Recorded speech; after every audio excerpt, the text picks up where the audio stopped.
Estão deixando a gente sonhar, rapaziada. Nem vamos mais entrar... Assim, nos comentários aí, o próprio YouTube, ele bloqueia, né, algumas palavras. Que se você digitar, o seu comentário é ocultado, né? Pra você aparece, mas não tá aparecendo pra mais ninguém. Eu vou assim colocar assim no meu vídeo uma palavra que assim, não vai sair o som, podemos colocar assim. Que é cair, né? Cair. Cair, vai cair, né? Não vai cair, já caiu, né? O verbo cair, né? Eu acho que já não precisamos mais bater nessa tecla, né? Podemos agora já mudar a chave. Eu particularmente já mudei a chave faz um tempo aí, né, rapaziada? Tá tudo gravado aí, né? Pra uma pré-Libertadores. 5 vitórias seguidas, que não acontecia desde 2017, aquele ano que o Corinthians foi campeão brasileiro e campeão paulista. Então assim, cair não existe mais. Galera, seja bem-vinda. Deixa o like, se inscreva caso não seja inscrito, rapaziada. Vídeo patrocinado pela Mais Ágil, fixado pelo meu comentário, link na descrição para você acionar os caras caso queira adiantar o FGTS. Não sabe como? Chame os caras, faça a cotação, tire todas as suas dúvidas em até 24 horas. Os caras depositam dinheiro na sua conta, super confiável e a Mais Ágil parceira do canal.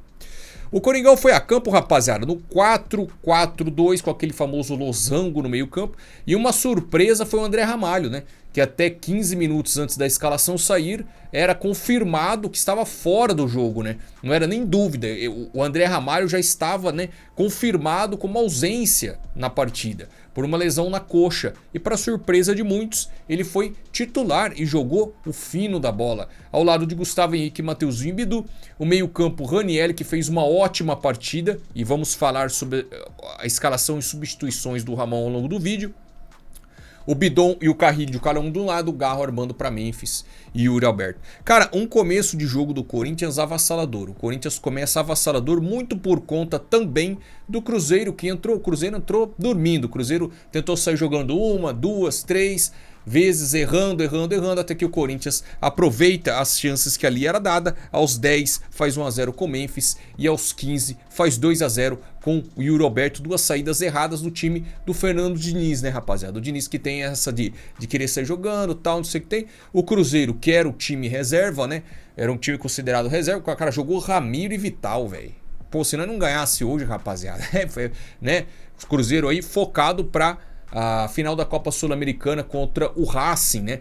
E aí, visando uma pré-Libertadores pro Coringão, seria interessante o Cruzeiro vencer a Copa Sul-Americana, né? Porque na atual tabela, após a partida, após a nossa vitória, o Corinthians está 3 pontos atrás do Cruzeiro. Então aí, faltando 4 jogos, 12 pontos por disputa, 3 pontos é uma diferença. Claro, pode ganhar o próximo jogo, perder, tem que ter questão de desempate. Se eu não me engano, o Corinthians tem menos vitórias. Então, enfim, pra gente abrir um G9 aí, seria interessante o Cruzeiro vencer a Sul-Americana, porque daí o Cruzeiro, mesmo que o Corinthians não passe o Cruzeiro, né, abriria ali uma vaga a mais se o Cruzeiro terminar o campeonato entre os 9 primeiros, entre os 8 primeiros, né, abre mais uma vaga aí, o Corinthians teria uma chance maior do que caso o Cruzeiro perca a Sul-Americana e o Corinthians ter que passar, né, pela pontuação e desempate ali no questão de vitórias e saldo de gols. Então seria interessante ali para todo corintiano, né, torcer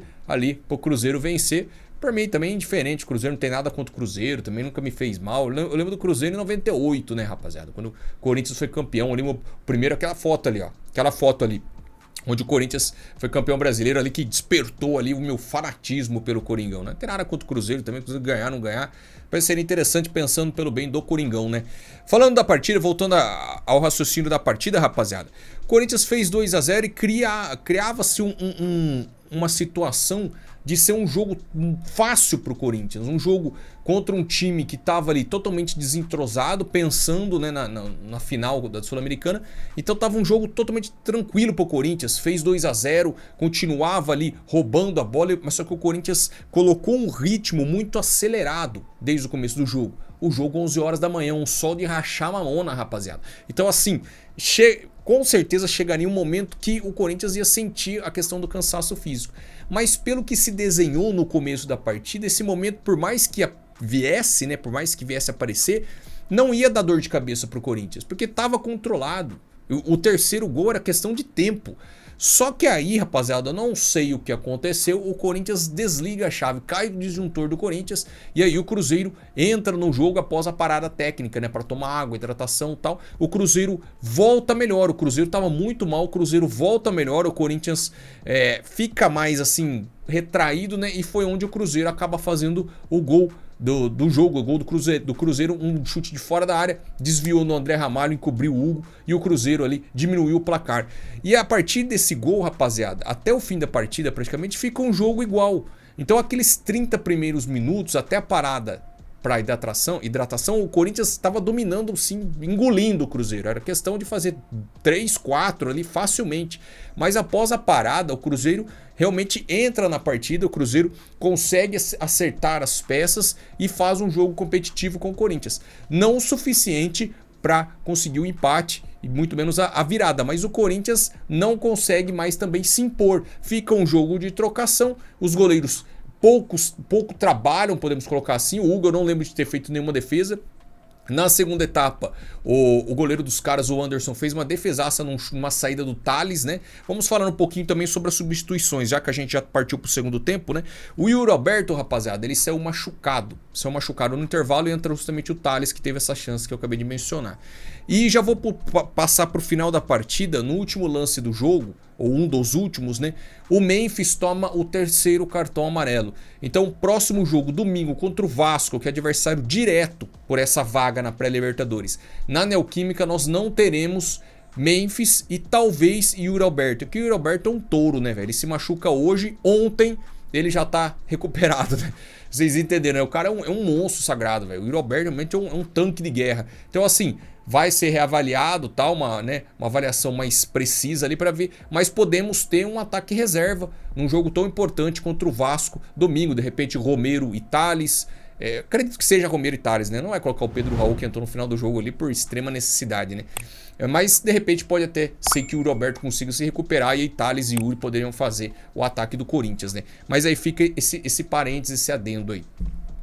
Rapaziada, quanto ao segundo tempo, tá? O Cruzeiro fica mais com a posse de bola porque estava atrás do placar, claro, né? Ia tentar construir para buscar um empate, mas não cria chances em cima do Corinthians e o Corinthians usa alguns contra-ataques, não em muita massa, em muita velocidade por conta do horário, né? Um horário realmente desgastante, até os caras que são fibrados, são atletas ali e tal, realmente chega uma hora os caras abrem o bico, os caras não são robôs, né? Chega uma hora realmente, então fica um jogo totalmente cadenciado, um jogo lento, o Corinthians com o placar, 3 pontos debaixo do braço e o Cruzeiro ali de repente pensando em, novamente, última vez que eu vou falar também, pensando na final da Sul-Americana, né? Então fica um jogo meio lá e cá, o Corinthians criou algumas chances como o do Thales, cria uma chance no final do jogo, no lance que o Memphis toma cartão, né? Um pouco antes, ele dá uma finalização na trave, mas é um jogo assim que fica mais bosta, né? Fica mais morno, fica uma coisa pra nós ótimo porque a gente estava na frente do placar.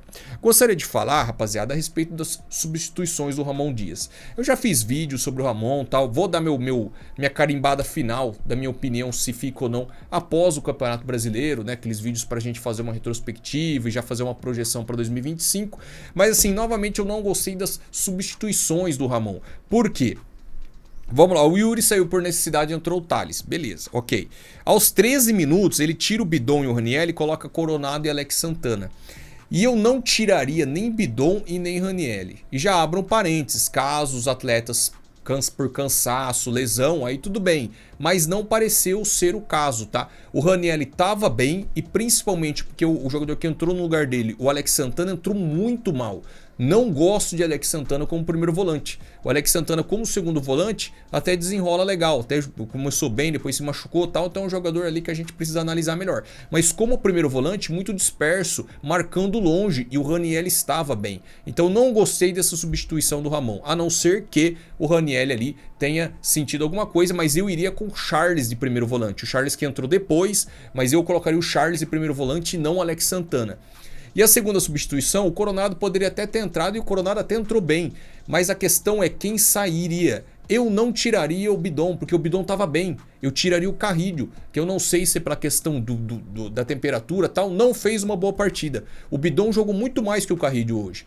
Então, assim, não gostei. Não tiraria o Ranieri. E se realmente o do Ranieri saiu por cansaço, alguma coisa, eu colocaria o Charles para dar um poder de marcação melhor na primeira volância e não o Alex Santana. E o Bidon eu não tiraria. Eu tiraria o Carrillo para colocar o Coronado e deixaria o Bidon que estava bem na partida. Então são duas substituições aí que eu particularmente não gostei. Um pouco depois, 10 minutos depois, aí sim o Carrillo sai. Continuou mal na partida, sai entre o Charles. Aí o Corinthians dá uma ajustada na marcação. Dá uma contenção maior que o Charles. É um jogador de mais marcação que o Carrillo. Ele ajuda o Alex Santana, que, repito, não entrou legal, entrou mal. Enfim, vamos pensar no próximo jogo aí. Mas, a princípio, aí, eu não gostei das substituições do Ramon Dias para essa partida específica, tá? Que mais eu posso falar? Isso é questão mais para uma projeção para 2025, mas o Corinthians precisa de opções no banco, né?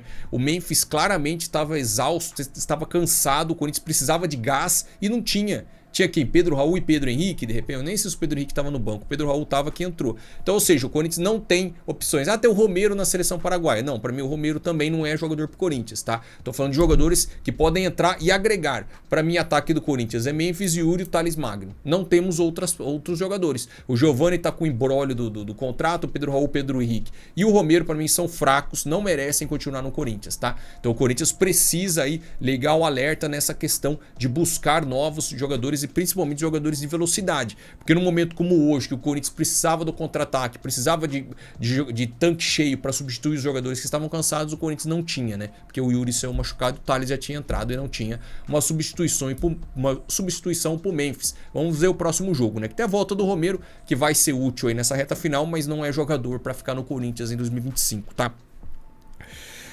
Deixa eu ver se eu esqueci de falar mais alguma coisa. O Yuri eu falei e tal, reserva do Memphis, Alex Santana que também não entrou bem, e também já falei da ausência do Memphis para o jogo, mais uma final importantíssima contra o Vasco domingo. É o primeiro jogo da rodada, tá?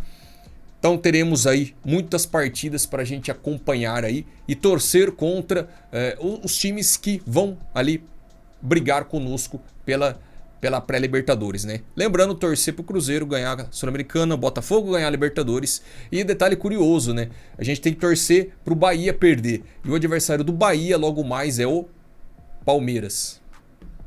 É complicado, né? Mas enfim, pensando pelo bem do Corinthians, a gente tem que torcer para essas equipes aí perder o jogo. Até porque o Corinthians ainda vai enfrentar o Bahia e precisa tirar essa diferença aí para aí sim ir para pré-Libertadores. G7, G8, G9... Enfim, galera, 5 vitórias seguidas, o não vai cair, já ficou fixado, né? É pra galera que falou que ia cair aí. Ei, lá, galera, vocês ficar quietos, senão vai dar polêmica, velho.